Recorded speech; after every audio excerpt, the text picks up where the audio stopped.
오늘 우리에게 주시는 하나님의 말씀은 아가서 말씀입니다. 아가서 2장 15절에서 17절 말씀입니다.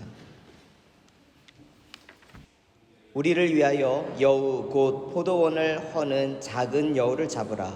우리의 포도원에 꽃이 피었음이라.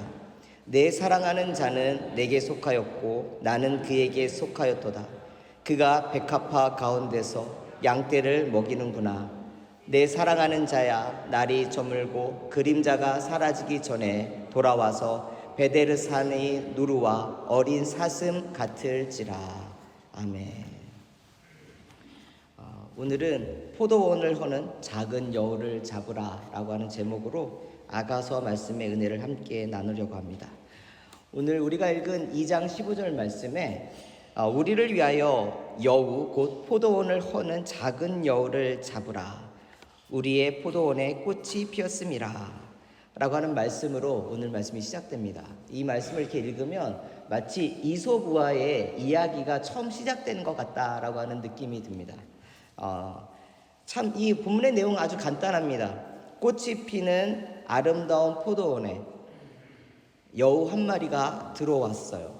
그리고 그 여우는 담장에 작은 구멍으로 드나들더니 담장만 허무는 것이 아니라 포도원도 망쳐놓게 되었다랍니다. 그러니 망쳐놓게 되기 전에 그 작은 여우를 잡아야 한다.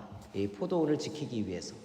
아주 간단한 내용입니다. 그런데 이 간단하고 짧은 이야기 안에는 인생의 중요한 함축적인 의미들이 많이 담겨 있습니다. 먼저 살펴봐야 될 키워드 두 개를 먼저 살펴보겠습니다. 하나는 포도원입니다. 문자적으로는 포도 농장을 뜻하지만 이것은 영적으로는 하나님과 우리 안에서 친밀함을 누리는 공간을 말합니다. 가정이 될 수도 있고요. 교회가 될 수도 있고요. 하나님 안에서 주님이 주신 여러분들의 비전과 꿈이 이 포도원이 될 수도 있습니다. 중요한 포인트는 나의 포도원이 아니라 우리의 포도원이라고 하는 표현입니다.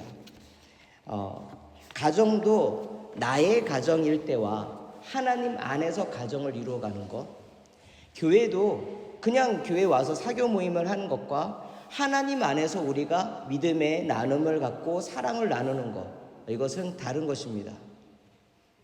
그리고 나의 꿈도 내가 하고 싶은 일, 잘하는 일, 물론 그렇게 하면서도 살 수 있지만 그것보다 내가 주님께서 주신 재능과 모든 하는 일들을 주님 안에서 같이 비전을 이루어가고 꿈을 꾸는 것, 그런 자리들이 바로 하나님과 우리 사이에 세워지는 아름다운 포도농장이라는 것입니다. 이 포도농장을 저는 교회도 될 수 있고 가정도 될 수 있고 5월은 특히 가정의 달이기 때문에 여러 부분들을 생각해 볼 수가 있을 것 같아요. 그러면 이 포도원이라고 하는 것, 근데 이 포도원에 여러분들 열매가 맺었다는 표현을 쓰는 게 아니라 꽃을 맺을 시기다라고 하는 표현이 나옵니다. 그렇죠. 모든 열매는요, 꽃이 수정돼서 펴야 그 다음에 열매를 맺습니다. 즉 이 포도원에는 지금 열매가 송이 달리기 시작하는 무렵이라는 거예요. 추수할 때가 아닙니다. 이제 어떻게 포도송이가 형성되었는가에 따라서 앞으로 그것들이 자라서 얼마나 많은 양의 얼마나 좋은 그 품질의 포도가 달리느냐 달리지 않느냐가 꽃을 얼마나 예쁘게 아름답게 풍성하게 맺느냐에 따라서 달려 있습니다. 하나님과 우리 사이에서는요, 항상 열매 맺는 것도 있지만 열매 맺기 전에 스타트하는 지점들이 있다라는 거예요. 그런데 참 신기하죠. 이 포도원이라고 하는 것, 주님 안에서 열매를 이제 맺기 시작하려고 포도송이들이 이제 꽃이 피면서 이제 포도 열매들의 그 뭐라고 할까요? 딱 그 익은 것은 아니고 아주 초록초록한 이 송이들이 이렇게 달려나가는 거예요. 그것을 보면서 야, 올해는 정말 좋은 포도가 생기겠구나, 얻겠구나라는 것을 상상할 수 있는데, 만약에 이 포도 꽃을 피워야 될 시기에 꽃을 피우지 못하게 된다면 어떻게 될까요? 그러면 포도 농사는 끝난 겁니다. 사라지는 거예요. 아무리 그 포도나무의 품종이 좋다 할지라도 꽃을 맺어야 될 그 시기에 꽃을 맺지 못하게 되면 그는 끝나게 됩니다. 오늘 본문을 봤더니 그 포도꽃을 맺지 못하도록 방해하는 것이 있는데 그것이 무엇이다? 두 번째 키워드입니다. 작은 여우라는 것입니다. 참 이렇게 봤을 때 예쁘죠. 새끼 여우. 정말 새끼 여우 저희 목양강 가든에서도 이렇게 노는 거 보면 너무너무 예뻐요. 팔짝팔짝 뛰면서 참 이렇게 데려다 키울 수 있으면 키우고 싶다 할 정도로. 물론 크면은 조금 무섭기는 한데 새끼는 참 귀엽더라고요. 이 작은 여우예요. 이 작은 여우는 저 영국에 와서 여우를 처음 본 것 아니겠습니까? 실생활에서.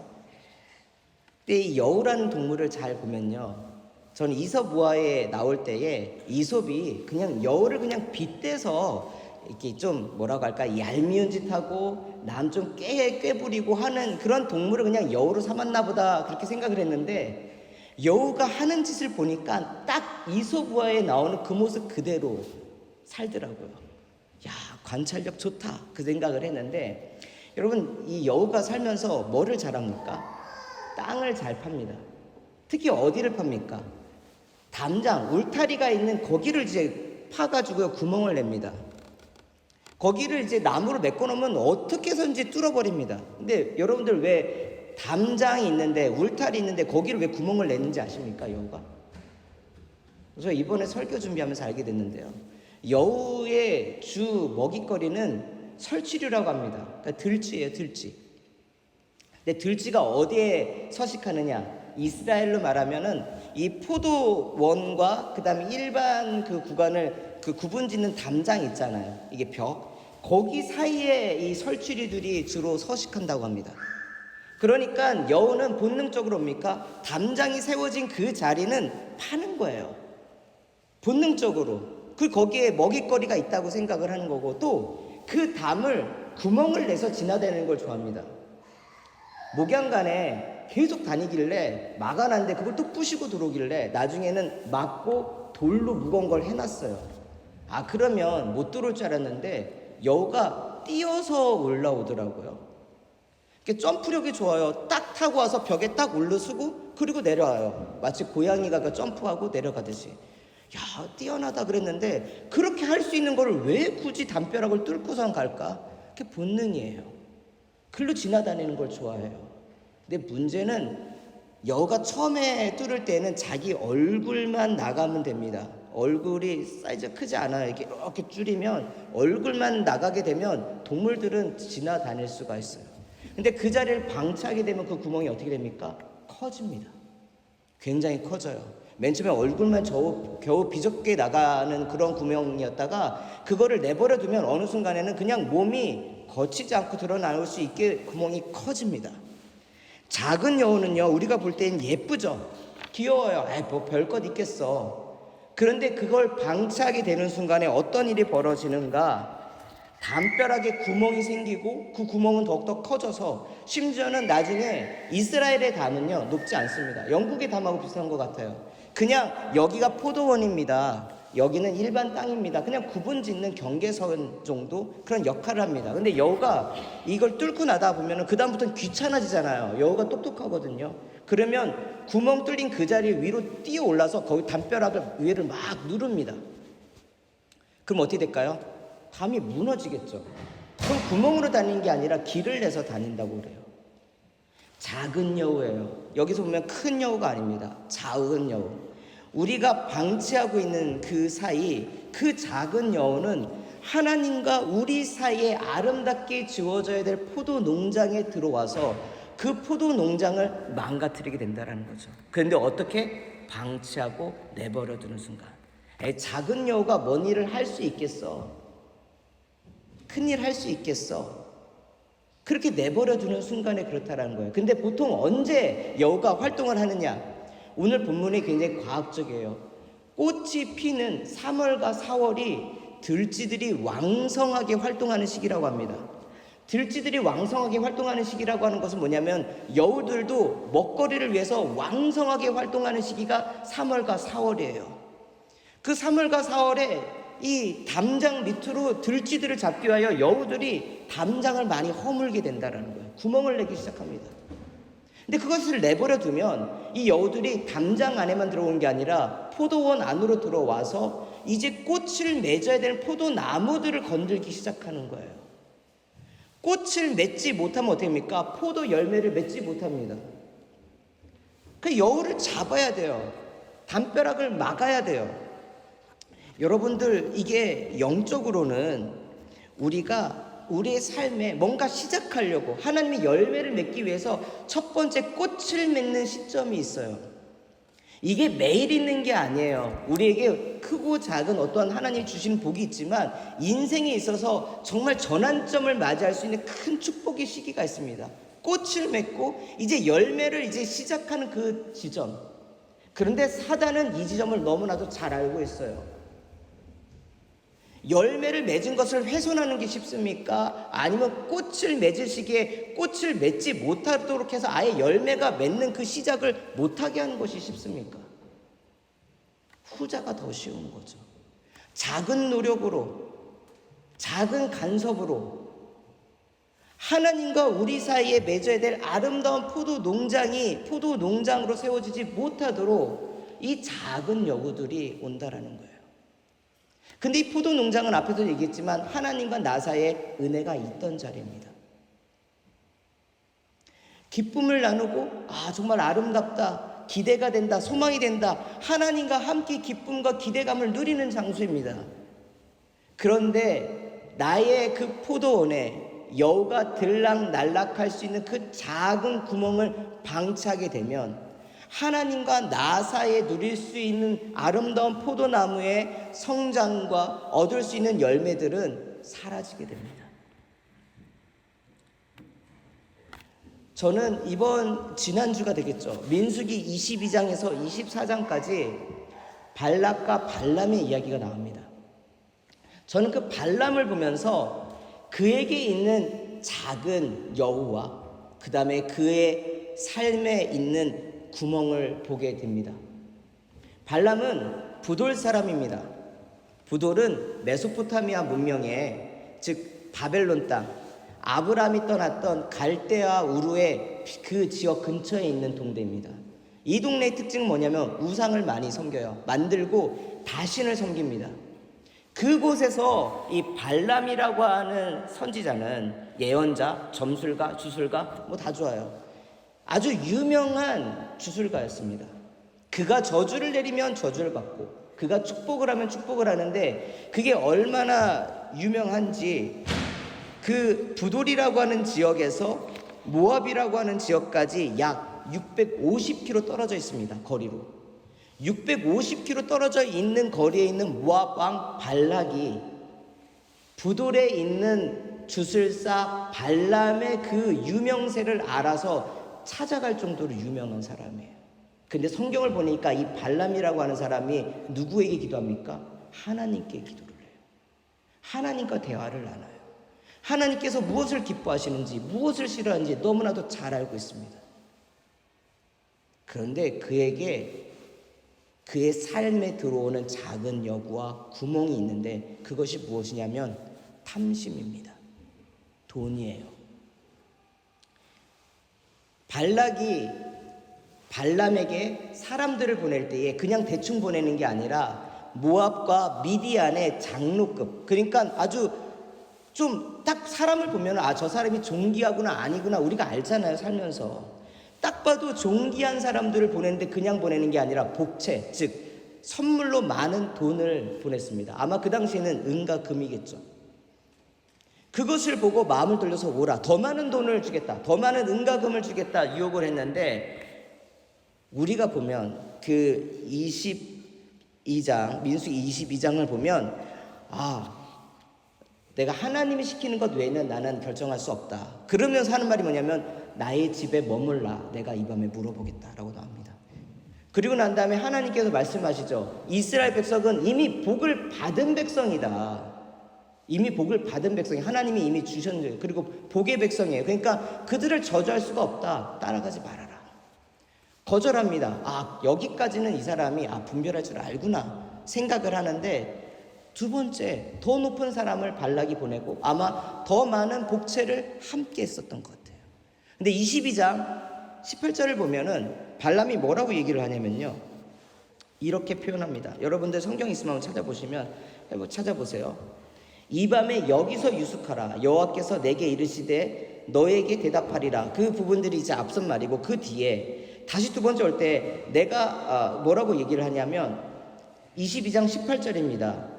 그러니까 모압 왕 발락이 그 집에 가득한 은금을 내게 줄지라도 내가 능히 여호와 내 하나님의 말씀을 어겨 덜하거나 더하지 못하겠노라. 여기서 보면은 이 사람이 딱 끊구나 생각을 하는데 그게 아니에요. 포인트가 뭡니까? 발락의 집에 가득한 은금을 내게 줄지라도, 이게 굉장히 강조가 되어 있어요. 겉으로는 나는 하나님의 사람입니다. 나는 하나님이 시킨 것만 합니다. 그런데 속마음은 뭐예요? 더 많은 돈이 있다라는 거예요. 그게 눈에 들어오는 거예요, 이 사람은.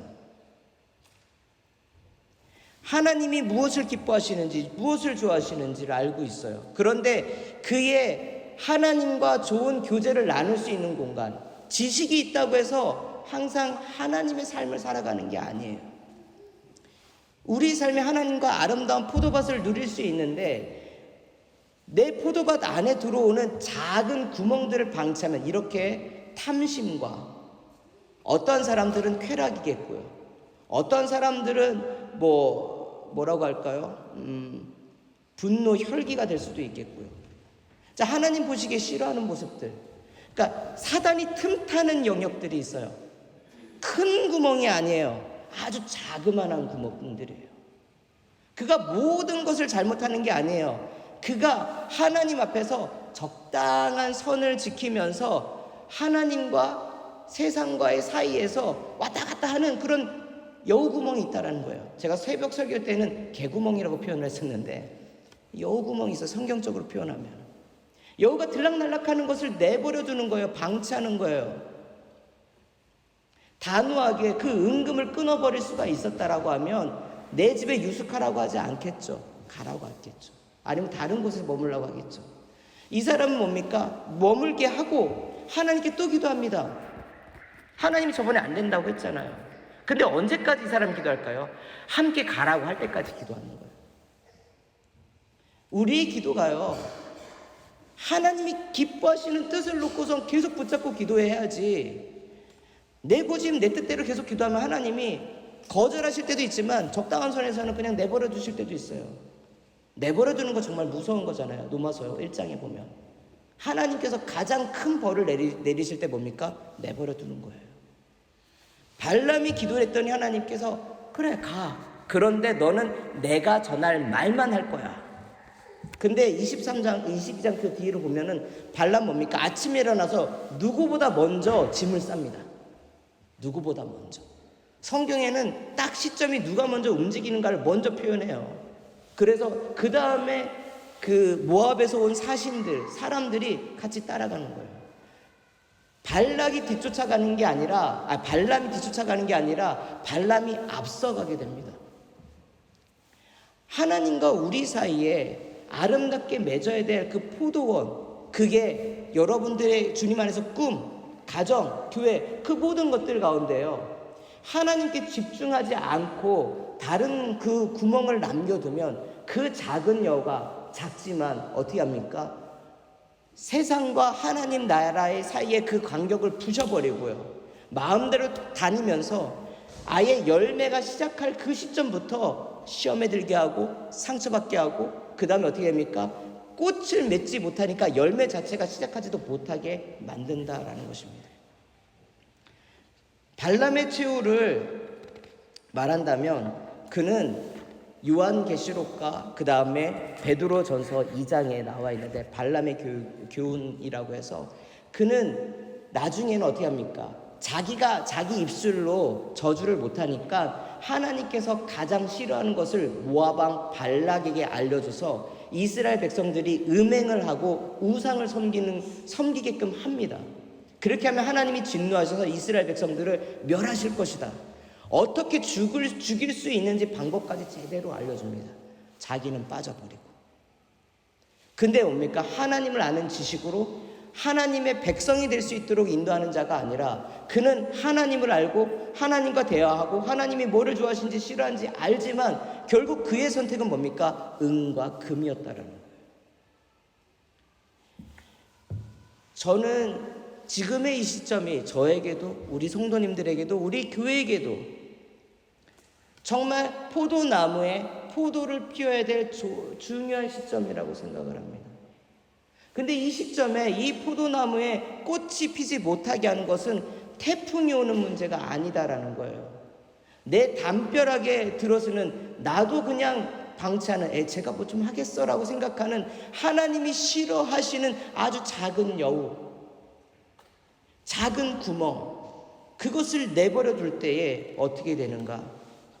그 순간 우리가 하나님 앞에서 지금까지 아름답게 만들어 오던 그 포도 농장이 무너지게 됩니다. 포도나무는 특징이 있어요. 뭐냐? 좋은 나무일수록 많은 열매를 맺습니다. 너무 당연한데, 근데 어느 정도냐? 한 나무에서 15톤의 포도가 나옵니다. 한 포도나무에서. 귀한 포도나무는 그래요. 그런데 그 귀한 포도나무가 여우를 잘못 만나면 그 15톤이 나올 수 있는 그 나무에서 그 어떤 포도 열매도 거둘 수가 없다는 거예요.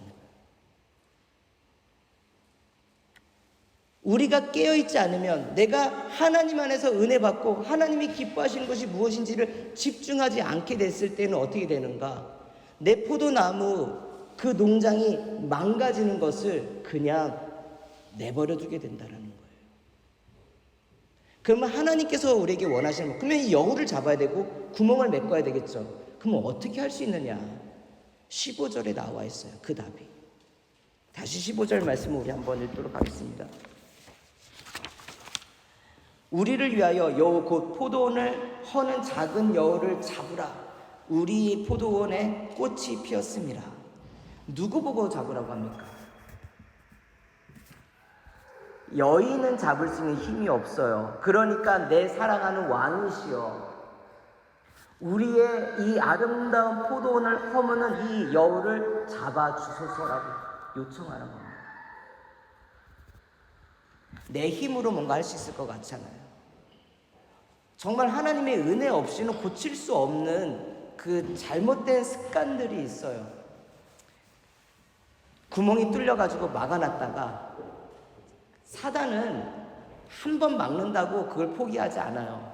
발락과 발람의 사건을 보면 발락이 끊임없이 계속적으로 발람에게 요구합니다. 어떻게 하면 이스라엘을 망하게 할 수 있는데, 어떻게 하면 이스라엘을 저주할 수 있는데, 어떻게 하면 전애들을 죽일 수 있는데, 끝까지 포기하지 않고 하는. 사단은 결코 포기라는 게 없어요. 우리가 넘어지고 쓰러질 때까지.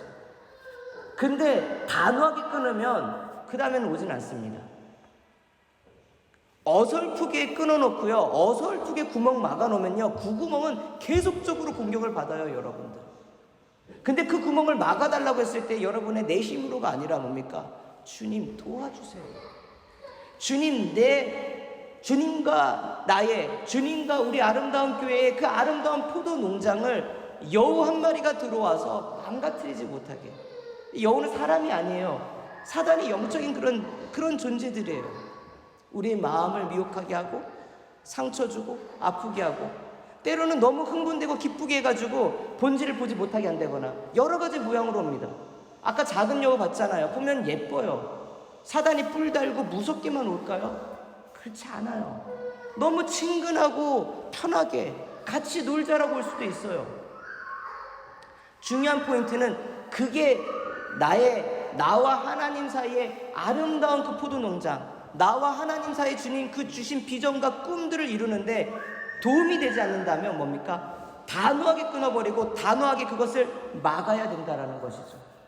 중요한 건 기도 없이는 이룰 수 있는 것이 없다라는 거예요. 기도 없이는. 우리가 하나님의 말씀을 아는 것만으로는 안 돼요. 그 말씀대로 내가 살아갈 수 있도록 주님, 나의 이 담장 안에 들어오는 그 여우를 잡아주소서. 허물어지는 벽을 내가 그 벽이 무엇인지 그 구멍이 무엇인지를 객관적으로 정확하게 보고 인정하게 하옵소서. 대수롭게 생각하지 않고 그것이 큰 문제를 일으킬 수 있겠다라고 하는 것을 발견하게 하옵소서. 기도 없이는 안 돼요. 여우는 끊임없이 그 공간 옵니다. 여러분들이 그냥 내버려 두면 가시 떨기 밭하고 똑같아요. 가시가 자라는 것을 내버려 두면 그냥 계속 자랍니다. 가든에 잡초들이 자라는 구간이 있어요. 뽑아도 계속 나니까 귀찮아서 제가 뽑지 않았어요. 그랬더니 그 뿌리가 엄청나요. 잡초들도 이게 굉장히 굵어질 수 있더라고요. 비 한 번 오고 나면은 애들이 튼실해져요. 막 귀찮아서 안 뽑았는데 그게 올무가 될 수 있어요. 아주 작은 구멍이라서 여러분들, 이게 뭐라고 제가 얘기하지는 않을게요. 저도 잘 몰라요. 그런데 여러분들이 하나님 안에서 지어지는 아름다운 포도 농장을 짓지 못하도록 방해하는 그런 구멍들과 작은 여우가 있다. 그건 잡아야 돼요. 주님, 단호하게 끊어버릴 수 있게 달라요. 기도하셔야 됩니다. 기도 없이는 안 돼요. 16절 17절 말씀도 우리 같이 읽도록 하겠습니다. 내 사랑하는 자는 내게 속하였고 나는 그에게 속하였도다. 그가 백합화 가운데서 양떼를 먹이는구나. 내 사랑하는 자야, 날이 저물고 그림자가 사라지기 전에 돌아와서 베데르 산의 누루와 어린 사슴 같을지라. 이 말씀을 읽으면 떠오르는 말씀이 있습니다. 요한복음 15장 4절과 5절 말씀입니다. 내 안에 거하라, 나도 너의 안에 거하리라. 가지가 포도나무에 붙어있지 아니하면 스스로 열매를 맺을 수 없음같이 너희도 내 안에 있지 아니하면 그러하리라. 나는 포도나무요 너희는 가지라. 그가 내 안에 내가 그 안에 거하면 사람이 열매를 많이 맺나니 나를 떠나서는 너희가 아무것도 할 수 없음이라. 아가서 2장 16절 17절 말씀에 여인은 왕에게 고백합니다. 내 사랑하는 왕이시여, 왕이 내게 속하였고 나는 왕에게 속하였습니다. 왕이 백합화 가운데서 양떼를 먹이십니다. 그러니까 백합화 가운데는 아주 좋은 곳에서 양떼를 먹이신다는, 그분이 뭐예요? 우리 하나님이시라는 거예요. 우리 주님이시라는 거예요. 그분 안에, 내가 그분 안에, 그분이 내 안에 있다라고 고백을 하는 거예요. 내 사랑하는 자야, 날이 저물고 그림자가 사라지기 전에 돌아와서 베데르산이라고 되어 있는데, 이거 베데르산은 돌산의 언덕입니다. 돌산은 빨리 뛰어갈 수가 없죠. 그런데 그 산을 껑충껑충 뛰어가는 존재가 있으니 누르와 어린 사슴들입니다. 아무리 거칠고 막고 힘든 일이 있다 할지라도 주님 안에 있다면, 주님 안에 거하고 있다면, 그리고 주님의 뜻 가운데 우리가 살고 있다면 내 발을 사슴과 같이 하사 나로 하여 높은 곳에 다닐 수 있도록 하시는 분이 우리 주님이십니다. 오늘 말씀을 정리하면서 가정의 달에 여러분의 가정과 여러분의 개인적인 신앙과 우리 교회를 보면서 큰 것이 아닌 작은 구멍들, 내가 하나님 안에 은혜를 받지 못하게 만드는 것들, 내가 하나님보다 다른 것들을 더 생각하게 그냥 방치하는 그런 여우 구멍들, 그것이 무엇인지를 발견하시고 적으십시오. 그냥 생각만 하는 게 아니라, 그리고 그것을 하나님 단단하게 막고 여우가 들락날락하지 않도록 주님 막아주시옵소서. 내 생각을, 내 마음을 지켜주시고 내가 주님의 알듯이 그 아는 그대로 살아가는, 주님 안에, 내가 주님 안에, 주님이 내 안에 거하는 그 복된 열매 맺는 삶을 살게 하여 주옵소서. 그런 기도를 드리는, 그리고 그런 믿음으로 살아가는 우리 아름다운 교회 모든 성도님들 되기를 축복드리면서 오늘 말씀 마치겠습니다. 우리 함께 기도하겠습니다. 하나님 아버지,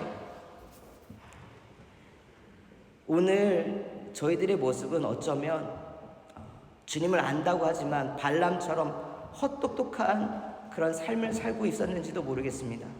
작은 구멍, 주님께서 그냥 봐주시니까, 내버려 두니까 어느 순간 그것이 우리의 올무가 됩니다. 그리고 정작 지켜야 될 하나님과 우리 사이에 아름다운 포도 농장이 허물어지는 것을 놓치고 있었는지도 모르겠습니다. 아버저, 오늘 주의 말씀을 들으며 아버저, 나와 주님 사이에, 그리고 우리 아름다운 교회와 주님 사이에 지어져야 될 아름다운 포도 농장을 상상해 봅니다. 주님께서 그 농장을 막고 방해하는, 허무는 그 작은 여우를 잡아 주옵소서.